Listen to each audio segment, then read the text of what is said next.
All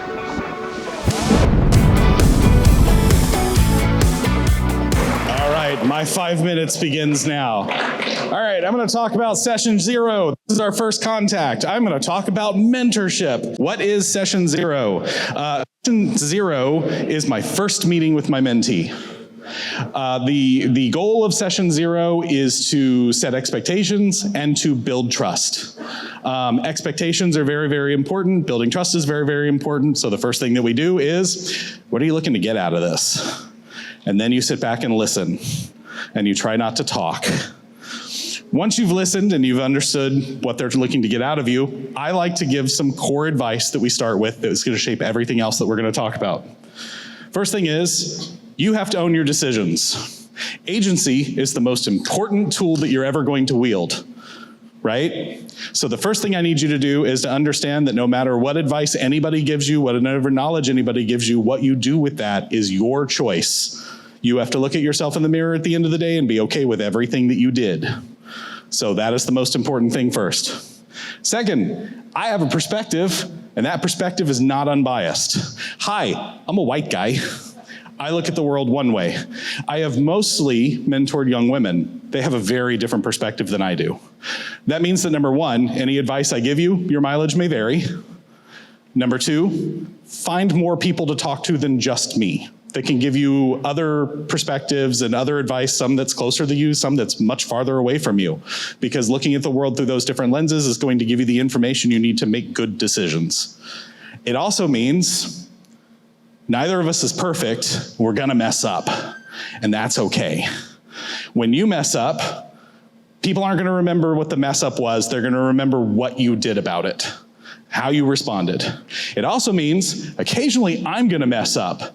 I'm gonna say something that I don't realize is off base or something. I need you to call me on that because it's the only way I'm going to grow.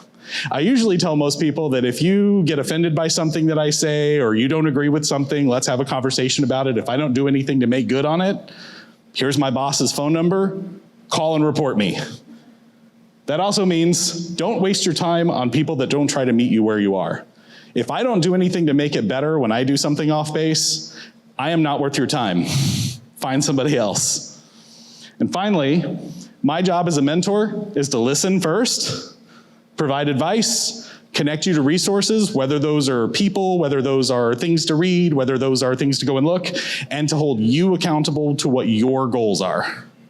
So that's what I'm going to do in all of this. And finally, be a good human first and a good employee second. Right? Try to be nice to all the people around you. Try to mirror the type of things that you want to see from other people. Be a good human, then worry about the employee stuff. Everything else is up to you. That's how we start session 0.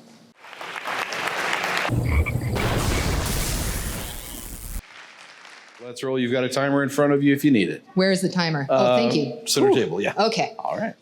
I'm going to be talking to you about a really fast, visceral understanding of models. It's just code, y'all. It ain't magic. Maybe it is, a little bit.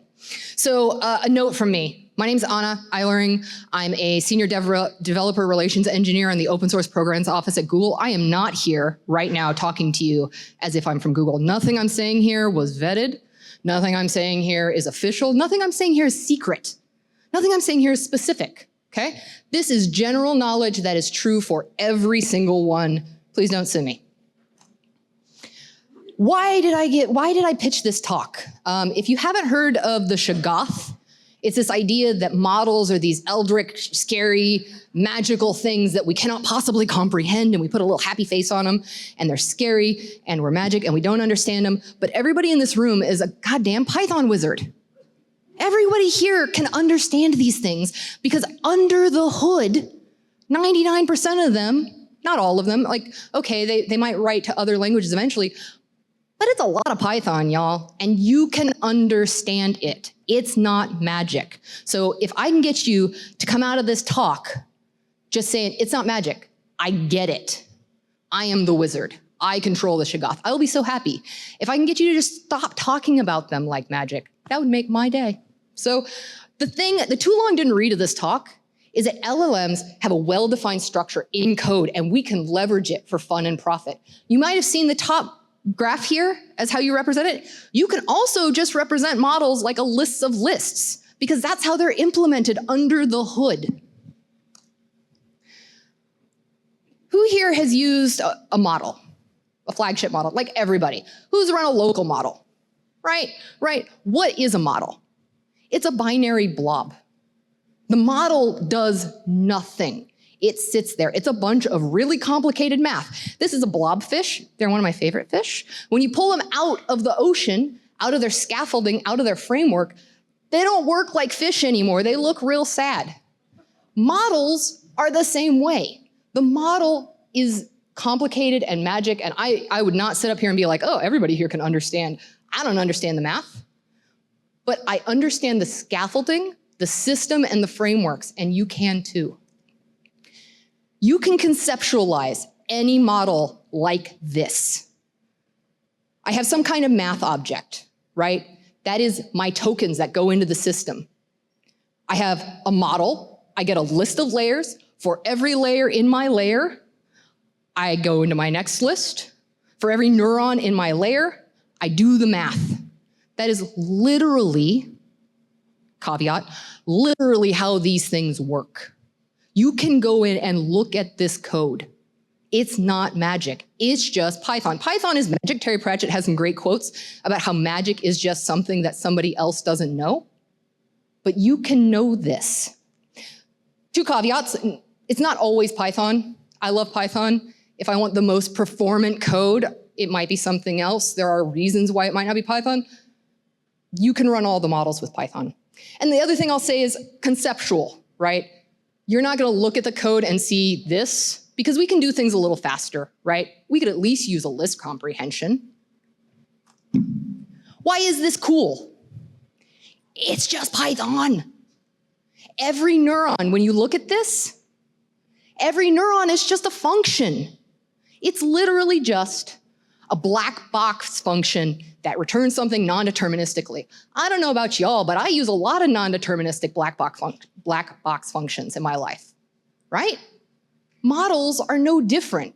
And neurons under the hood, all the way at the bottom, are fundamentally the same thing. You don't gotta be scared of them. You already deal with them. This is an example of when you start thinking about models like this, you start thinking about them and interacting with them in different ways. This is looking at the Python code. Well, this is leveraging the way we run Gemma 2B, while it's running with the prompt, write a Python function to return the factorial of the number. Each cell here is a single neuron. The brightness of the cell is a mathematical function of the activity occurring in that neuron. If you think about them like magic, you can't do this. When we think about our brains like they're magic, you can't make an MRI. But all of a sudden, when we start thinking about them as the structure of the thing that they are, we can start doing really cool stuff. Why is this cool? You ever heard of duck typing? What about neural duck typing? Done! Boom! I won't drop the mic. Thank you. Thanks, Anna. Wait.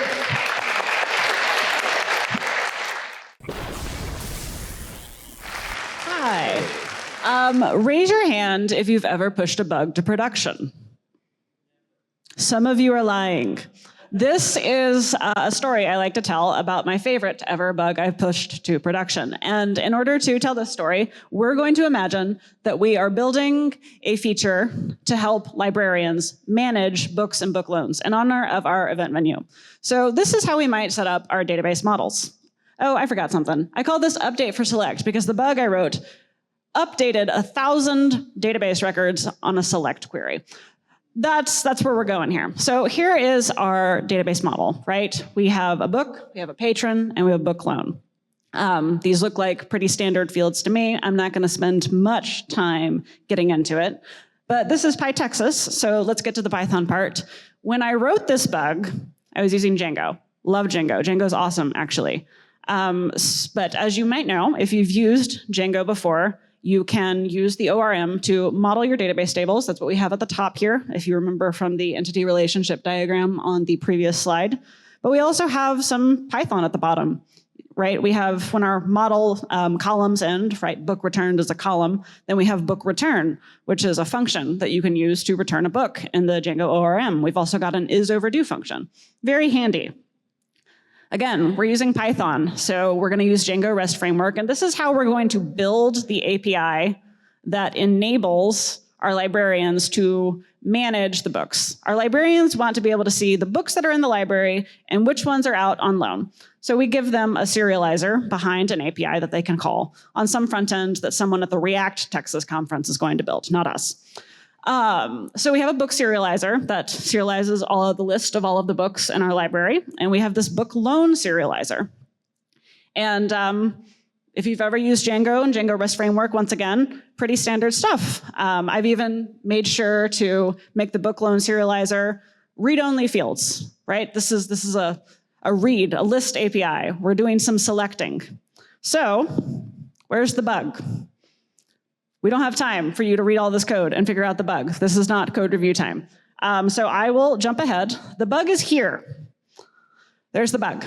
The bug, if you recall, I was very careful to point out in the book model, or in the book loan model, that we had some columns and then we had some Python code. The columns ended with book returned. The Python code, a function on the ORM model, is book return, not returned, but book returned. So what happened whenever our API was called by the librarian is that we had a select to get the book, a select to get the book loan, and then an update. And the reason we had that update was because of the book return call was a Python function that helped you return your book to the library. Which makes me wonder, why doesn't this error, right? Why are we allowed to put this select and a select and an update? Why am I allowed to call this? If you call this API, and I have a code example at the end, you're welcome to go run this on your own laptop. If you call this API, it will return all of the books with a date timestamp on the column every single time you call the get list. It will return all the books for you, which means that it's functionally useless. Your librarians have no idea which books are actually out, which books have been returned. There's a lot of data mutation. You lose everything. Why doesn't this error? The answer is function signatures. So this function is simple callable. It's in the REST framework fields.py. I did check. I wrote this bug a while ago, at the last job even. I did check to see if it still works this way in REST framework on main, and it does. The key is down here. And the reason that's the key, I'll go back and show the book return function again in a moment, but the reason that's the key is because it only allows, the Django REST framework serializer only allows a function to be used in the serializer if it's a simple callable, intending for you to use properties, right? Our isOverdue function on the book loan was a really useful thing to return in the serializer. But, skipping that, because of time, but this book return is also a simple callable by how Django REST framework works, because it does not care about the kwarg itself. It only cares that nothing specific has to be passed into the function, which means that you can update an API in a list if you accidentally have a typo. In conclusion, ask your DevOps team for a read replica. If you would like to see the code yourself, read more about it at that link, you can also connect with me on LinkedIn. Thank you very much. Starting the timer. Buckle up. I'm going to talk for the next 5 minutes about the 7 stages of AI grief. First off, who am I and why am I talking? Oh, my name is Peter Sobat. I'm a senior staff machine learning engineer by day, but I'm not talking about my company or anything that we do there. I'm just talking about code today. Specifically, these new really cool things called coding agents. Anybody in this room use a coding agent like one of these four? Excellent. I see many hands and also some people not raising their hands. This will be relevant when you start using these because you're going to go through this journey yourself and it might surprise you. So remember this. Also, before I dive in, I want to give huge thanks to Nathan Lawrence on Twitter, who inspired this talk with a single tweet where he said, almost everyone goes on this journey, and if I showed you the rest of the tweet, there'd be no point for the talk, so you don't get to see the rest. The first stage of AI grief is asking why. Why use these tools to begin with? I've heard people say things like, why use these tools? These seem hypey, or my workflow works for me already. If you're seeing this, I'm so sorry to tell you this, these are classic symptoms of the first stage of grief, which is denial.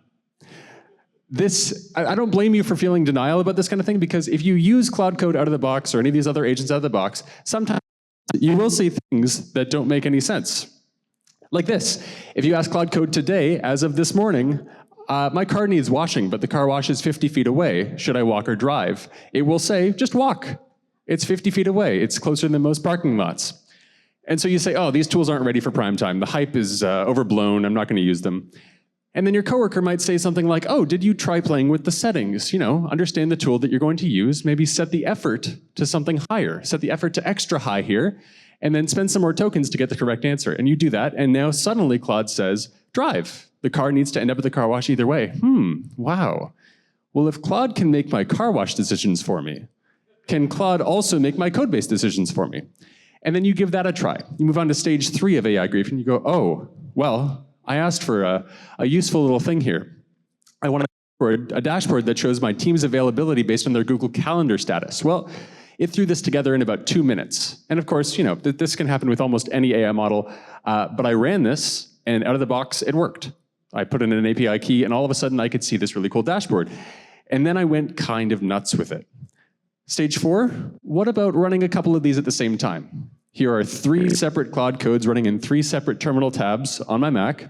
And this is small potatoes.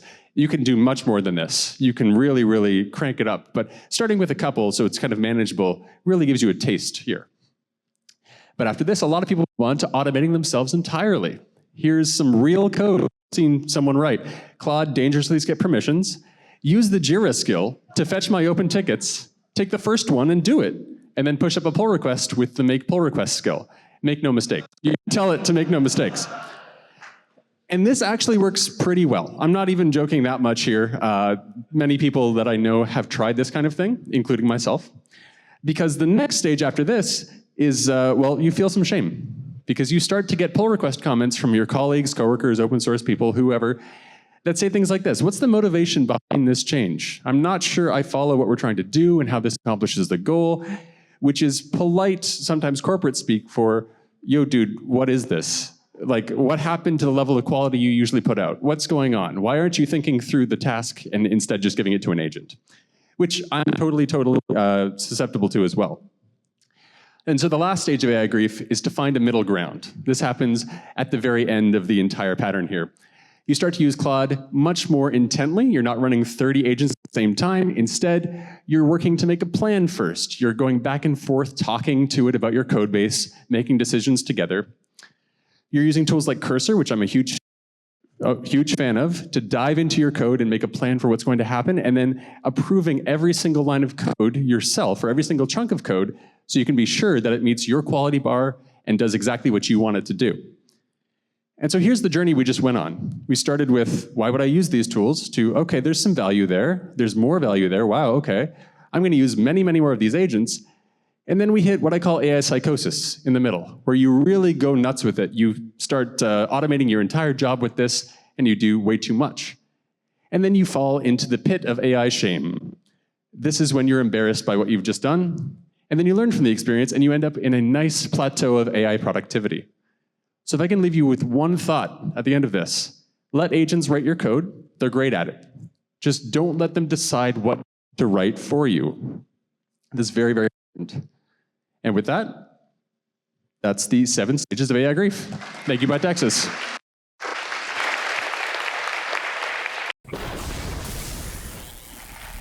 So I don't have any slides. I'm not super prepared, but I have an interesting story about sorting in Python. So this is a blog post I wrote some time ago. Imagine that you're working in Python and you have something that's slow and you look into it, and what you need to do is take a list, a sorted list, and add new sorted elements to it, right? So what's the best way to do that? This is like actually kind of a classic leet code type problem. Sorry, I'm gonna zoom this out here. And there's a very simple like leet code solution, right? You do a while loop and you look each time, you know, at each list, which one's lower, pop that one off, put it in the new list. That way you can sort of in linear time, you can take two sorted lists and make a new list that contains all of the elements sorted.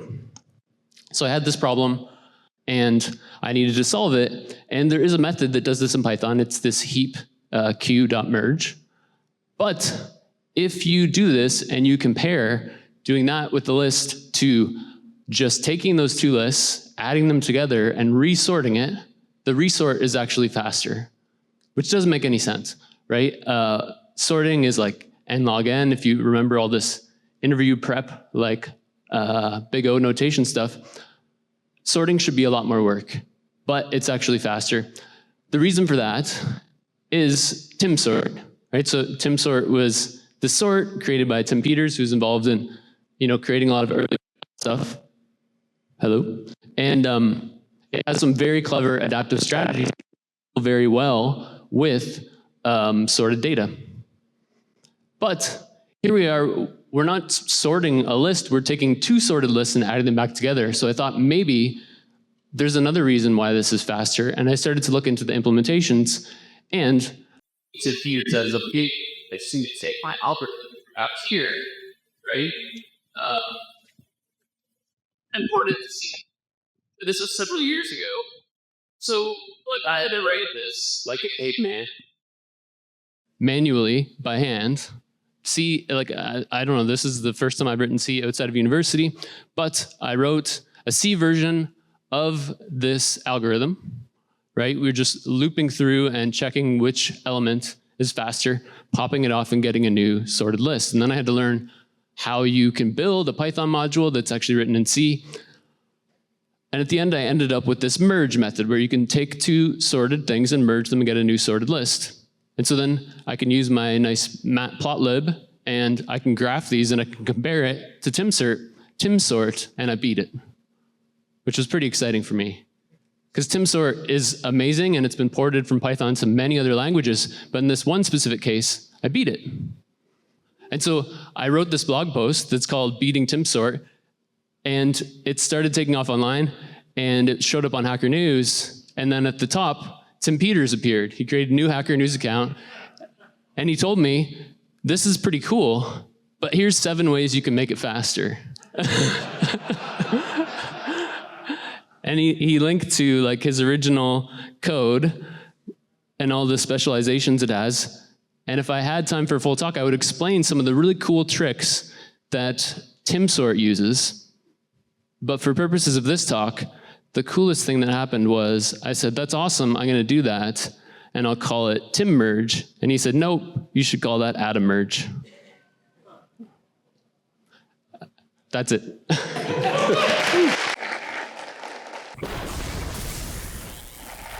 Turn it off, thank you. Before I start, open your phone, go to Discord, type /LED, text hello, come heckle me on these lead boards. Just a quick little talk about Jesse and I having fun over the last 2 weeks.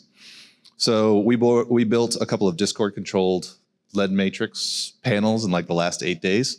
It mostly worked when we got here. If anybody wants to ask about this stuff or talk to me, I'm on Discord, Cowboy Quant, Jim Vogel. Work for a company called Gravitate. I'm lead architect for it. Oil and gas stuff. You guys can look me up. So the ask, Jesse loves these LEDs. The idea was sparked on April 2nd at the DFW Pythoneers meetup. April 6th, some of the hardware arrives in a bunch of Amazon boxes. April 17th, we are demoing on stage on PyTexas. In fact, we had not worked together or done anything with this. This is a picture of Jesse's kitchen table. Thank his wife for, and don't tell OSHA about the wonderful things when he finally got this thing lit. 2:17 in the morning. Hey, PSU worked, everything. Yeah, we thought we had wiring issues. Turns out it was just a config flag, and we just needed to increase the number of LEDs. The architecture is pretty simple. We have a Discord bot. We have a fast API hub that's running on a server. We got a nice little PWA for us to control. We have this thing called Wrangler. There's a little Raspberry Pi sitting over here that makes its own little Wi-Fi network for all these devices. Then we got 3 different panels. Anybody put anything fun on the panels yet? 3 moving parts. Pi dials home, opens a port to the conference. The Wi-Fi is interesting here, I'll say that. The interface contracts paid for themselves when we set this up originally. 8 days, 165 commits, 3 panels, 0 face-to-face meetings. This was all done over Discord. 70 commits were done on a Monday, and yes, I have a day job, but luckily Claude Code can do stuff in the background, and I can just say go. After we got here, we realized, hey, we might want to just, since anybody can type any text on these things, we might have a slash panic button so we can just shut it off. Discord had some limits when we got here. The Wi-Fi was up and down and up and down. You guys are all on Wi-Fi, and you can see how it's slowing down. That's why we have our own little Wi-Fi network for it. And then async fan out for this stuff. So yeah, Friday, 9 a.m. First time in the same room, trying to get these things to all hook up. Just a little bit of quick frantic coding. Time pressure, every bug turned, I was looking at every bug and saying, oh, how fast can I quickly set this up? Yeah, that's it.